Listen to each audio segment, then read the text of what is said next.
Assalamualaikum warahmatullahi wabarakatuh. Hari ini Yusuf akan mengajar tentang hukum tajwid, iaitu pelajaran 3 dalam penegasan form 4. Jadi jom kita mula. Hari ini Yusuf akan mengajar tentang bacaan dengan maklum saja, bukan qalqalah, sebab Yusuf tak cukup masa untuk mengkaji tentang qalqalah. Tapi alhamdulillah Yusuf sempat mengkaji tentang maksilah dengan mat lazim. Kita mula dengan maksilah dulu.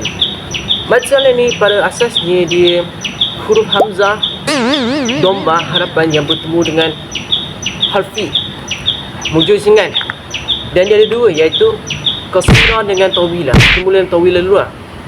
Mad lazim tawilah ni pada asasnya dibaca dengan 4 atau 5 harakat. Isu tak ingat sangat contoh ayat isu boleh bagi lah. Tu je lah. Sekarang ni kita pergi ke mad silah qasirah. Mad silah qasirah ni pada asasnya disama je macam mad silah tawilah ni. Huruf hamzah, dhamma. Dhamma tu maksudnya huruf harapan lah di dalam bahasa Arab, dhamma. Okay.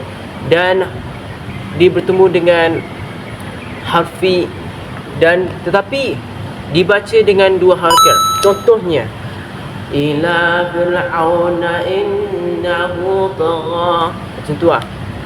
Sekarang ni kita pergi ke mad lazim. Mad lazim ni ada 2, ataupun kalau pada asasnya mad lazim ni dibaca dengan 6 harakat dan dia bertanda sukun. Sekarang ni kita pergi ke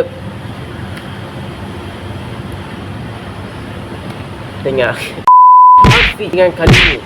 Harfi ni dia pun ada 2 juga, mukhaffaf dengan mutakal. Kita pergi dengan mutakal dulu. Mutakal ni contoh ayat ialah alif lam mim, macam tu lah. Dan dia 6 harakat, sebaliknya mad lazim. Mad lazim 6 harakat dan dibaca dengan idgham. Mukhaffaf pula tidak dibaca secara idgham. Contohnya ialah sad, macam tu.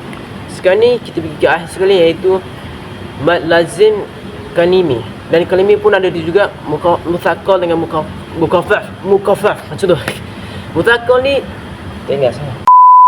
Muthaqal ni dia huruf yang bertemu dengan huruf yang bersyaddah ataupun sukun, dan dibaca dengan 6 harakat. Contohnya waladhdallin, macam tu.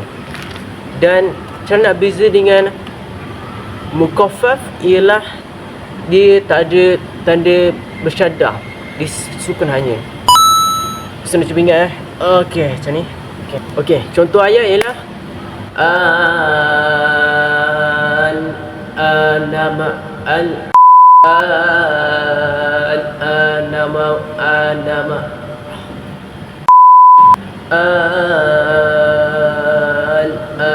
wa qad saqai ana wa qad asait. Isu ingat macam tu je lah.